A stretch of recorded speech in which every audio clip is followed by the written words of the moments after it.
This is Update One, the podcast of the National Press Club in Washington, D.C.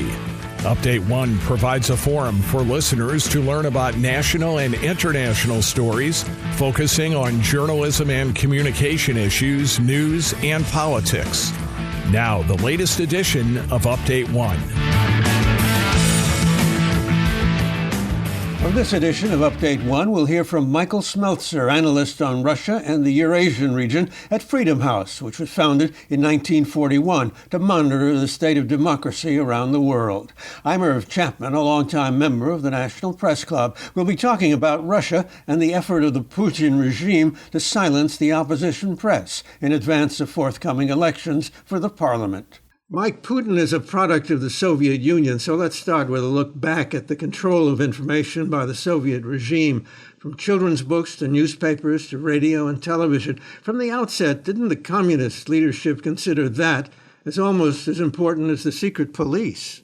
Absolutely. I mean, during the Soviet period, the media space across the Soviet Union and across the various iterations of media was closely monitored. Virtually every outlet was controlled by either the state or the party. I mean, the media environment was characterized by censorship and state-run propaganda. Yeah, in the Soviet period, anybody who had something to say would have to typewrite with carbon paper and privately circulate it and hope the cops didn't find it. Absolutely. You think of that samizdat, that self-publication, it played a role. The question, of course, remains of how big a role it played, but nevertheless, it was, one of the few ways that journalists or average people were able to kind of put out these independent ideas without the state looking over their shoulder. After almost 7 decades of communism, along came Mikhail Gorbachev, who saw the need to rebuild a failed economy, which he called perestroika, and as a prerequisite, government transparency and truth-telling,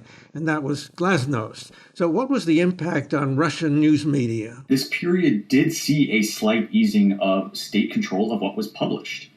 Yet, I think it's important to say, while it allowed for more critical reporting of things like the economy or crime or disasters, there were still limits to what could and could not be covered. The party, and Gorbachev specifically, put forward this policy of glasnost not out of the kindness of his heart, but because he had political enemies as well, and he wanted to uncover some of their corruption so as to help himself. But nevertheless, courageous journalists really pushed the boundaries of what was allowable under glasnost and pushed it towards new levels of media freedom at the end of the Soviet Union. Well, Gorbachev was succeeded by Boris Yeltsin. His 8 years was a time of economic chaos, but what was the role of news media then? Yeah, so following the collapse of the Soviet Union, like you said, Boris Yeltsin comes to power, and much of the state control during those early years of the 90s disappeared, and journalists were sort of set free to investigate what they wanted.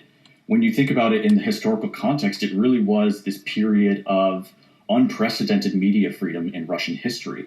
But as you mentioned, there was economic chaos, and this relative media freedom was occurring during this opening of the economy. Some people call it the Wild West in Russia, where the newly wealthy were buying up these previously state-owned assets that were now being privatized. And as a result, the Russian media space, which had previously depended on funds from the state, became vulnerable to consolidation and co-optation by this new cohort of oligarchs like Boris Berezovsky or Vladimir Kaczynski.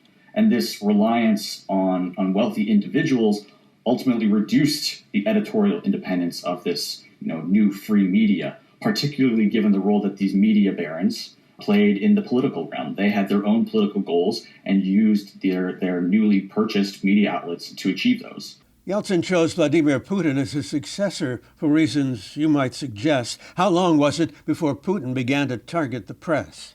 Yeah, Putin kind of came out of nowhere at the end of the 90s there. He had been a former KGB agent who then got pulled into politics in St. Petersburg, and then through various machinations worked his way up to leader of the KGB, the FSB that is, and into prime minister and eventually the presidency. It was very quickly that he gained control of the media and information environment. Putin really viewed this media environment as crucial to regime stability and survival. And so within 6 years, he had complete control of the broadcast network, the national broadcast network in Russia. Well, his view was that most of the Russian people depended on the television as their major source of news. That was his first objective. Absolutely. And the ways that he went after the news and the broadcast networks, they were both indirect and direct. He used the Kremlin to apply pressure through corporate raiding of oligarchs. He used state-owned corporations like Gazprom, the state-owned gas corporation, to purchase Gasinski's NTV, which itself owned the independent media group Most. And these tactics largely worked. Like I said, the Kremlin had gained near full control of the broadcast media within a few years. What was the relationship that you've just suggested between Putin and the oligarchs, and they're doing his bidding on the media? So it was sort of a contested relationship. Putin saw the influence that these oligarchs had on Yeltsin. Yeltsin, frankly, depended on them to win his 1996 re-election bid. And Putin saw that was a risk. That was a risk to the stability of his own power. And so he very early on recognized that he either had to co-opt these rivals amongst the class of oligarchs or get rid of them. So you can think of like Khodorkovsky, who he simply got rid of by throwing in jail. Or you can think of others who became in charge of these state-owned corporations and did his bidding. Were the accusations of Putin stealing the 2011 election, which brought demonstrators into the streets, a seminal event for him, or the so-called color revolutions in former Soviet states that demanded democratic governance? Was that unnerving? And what did he do in the run-up to the 2018 election then? I think many Russia watchers would identify that 2011-2012 period as a major turning point in the Putin regime's relationship and approach to civil society and independent media. You'll remember that these protests were against fraud in the parliamentary elections, and also Putin's decision to return to the presidency. And this period really opened the Kremlin's and Putin's eyes to the growing discontent. At the time, Putin was using sort of similar tactics to what it had in prior years, detaining journalists, using the broadcast networks to undermine the opposition, and pressuring independent outlets. But as you mentioned, that period was really notable. Those were the largest protests in independent history of Russia, and it inaugurated the shift towards an even more repressive state. This is when the Kremlin passed the so-called foreign agents legislation that we're hearing so much about today. Well, what is Putin doing in addition to ensure his party's landslide for the parliamentary elections this fall? And why does he have to do it? There's an even more basic question of why even have elections if the results are already baked in. Of course, Putin depends on these elections for legitimacy and keeping the elite in line. And as such, the elections still have some sort of role to play. And so what we've seen in the last 6 months to 2 years is a move to repress really every avenue of dissent in Russia. The independent media being one of those, but also the political opposition and civil society. So starting with political opposition, we'd be remiss not to mention Alexei Navalny, the opposition figure who was poisoned by state security forces. He, while not a journalist himself, has nevertheless shed light on corruption within the Putin regime, which led to these massive protests that we saw earlier this year. And Navalny has, as you know, recovered in Germany, but courageously returned to Russia, where he was promptly arrested and sentenced to prison. And his political movement ahead of these elections has been deemed a quote-unquote extremist organization, which means that anyone associated with the organization or movement or associated with Navalny has been barred from running in these elections. And that's part of a bigger crackdown on the opposition during this time. Well, they're also labeling news organizations being either subversive or foreign agents. Yeah, we're seeing a lot of that. It's been increasing. I looked at the numbers today. As of this morning, there were 47 outlets and individual journalists registered as foreign media agents. In 2012, I mentioned that there were the Foreign Agents Law was introduced, and it was targeted more towards civil society and NGOs that received foreign funding. They were required to register as foreign agents. But over time, this law has morphed and expanded to include not only media outlets, but even individual journalists. And this law has been used to really hamper and interfere with the work of these organizations. So take the case of this year, Medusa, an independent media organization that does a lot of work, that does most of its journalism online. They were labeled a foreign agent by the government. And as a result, they've had, the impact of this labeling has forced them to completely shift their efforts. So whereas before their funding model was based on ad revenue, similar to other online news outlets in the world, they're no longer able to do that because nobody wants to be associated, to have their brand associated with a foreign agent. At the same time, their sources of information, the people that they go to get to do the reporting, they no longer want to be associated, and thus they don't have access to information anymore. And other organizations like Dojd, that is TV Rain, these are large news organizations that have been hamstrung by these laws. And it's even these smaller ones have just had to shut down. Take the outlet Projekt, which is a small independent outlet that had been conducting investigations into several high-profile individuals among Russia's elite, and it was not labeled a foreign media agent. Rather, it was labeled an undesirable organization, which has even more damning consequences. It means it's virtually banned from operating, and its editor, Roman Badanin, was registered as a foreign agent, and he's since fled. In fact, many of these journalists are having to flee. Journalists and opposition figures are having to flee Russia. Well, Medusa, which you mentioned, operated A, on the internet, and B, by setting up shop in neighboring Riga, which has freedom of expression. The internet made it possible for Russian journalists to report freely about Russia if they set up shop in other countries. Yeah, it kind of moves into this digital repression that we're seeing in Russia. As I mentioned, around 2011, 2012, the traditional print media was beginning to morph into something online. Social media was becoming bigger. Social media played a big role in the Bolotnaya protests. And as a result, the Kremlin has moved towards more control of not just traditional print online media, but control of the entire internet.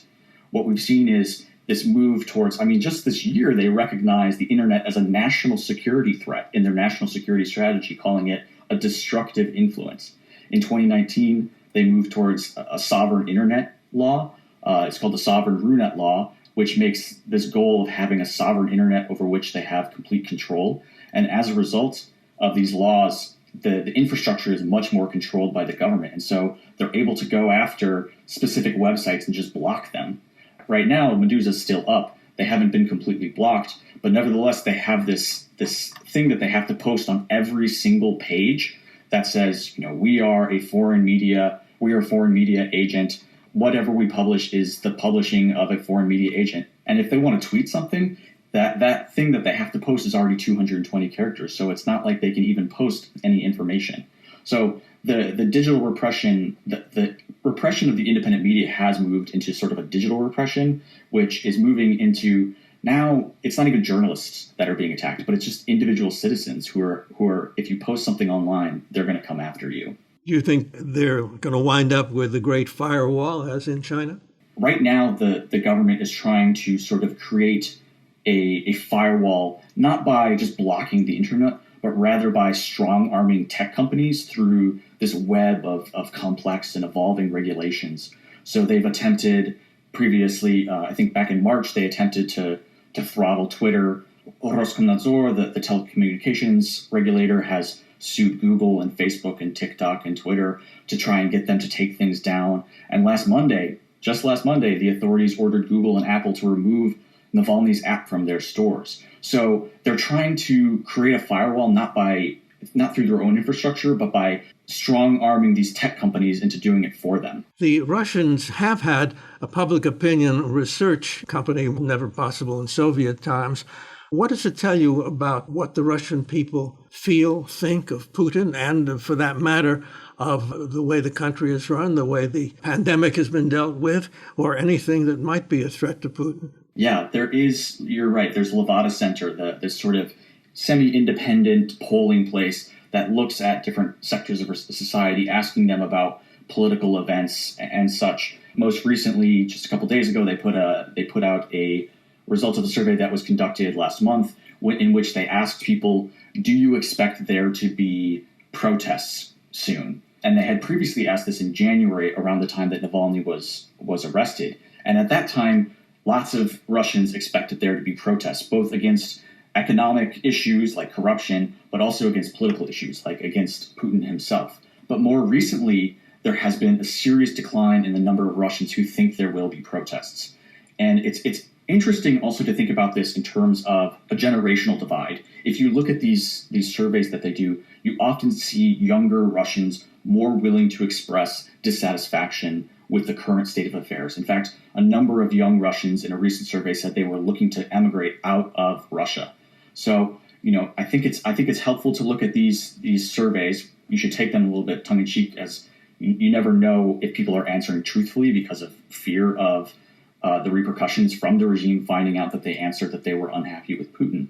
And Putin himself has, in recent years, lost some popularity. Don't get me wrong, he's still by far the most popular politician in Russia, but the state of affairs in Russia is not what it used to be. Putin rode in on this wave of oil money, and the economy boomed, but that pace of success has not continued. In fact, it's declined. And so the average Russian is much more willing to say, I'd like things to be better, and Putin is the reason that they're not better. I think they're more able to identify that Putin's continued rule is holding them back. And in terms of emigration, in Soviet times, there was the Iron Curtain, which was very real. You couldn't leave the country. And now Putin seems to be saying to people, and almost from the beginning of his regime, if you don't like it here, if you don't like what I'm doing, here's a passport. Go.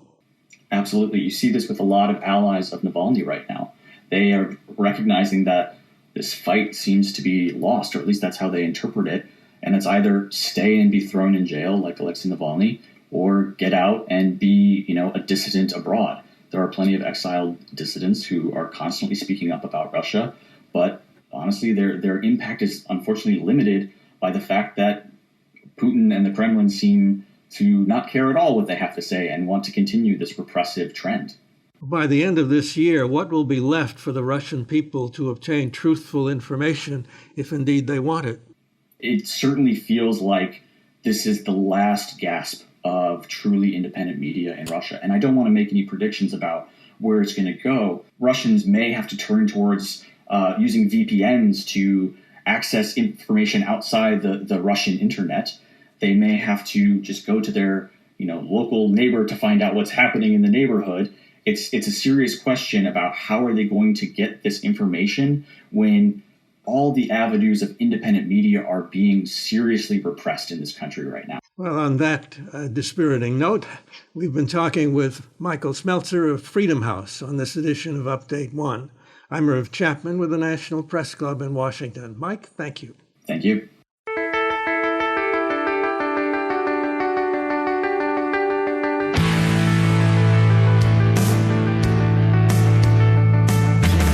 Update One is a production of the National Press Club's Broadcast Podcast Committee. You can comment on this podcast or any episode of Update One by sending an email to update1podcast, that's update the number 1 podcast @gmail.com. Thanks for listening to Update One.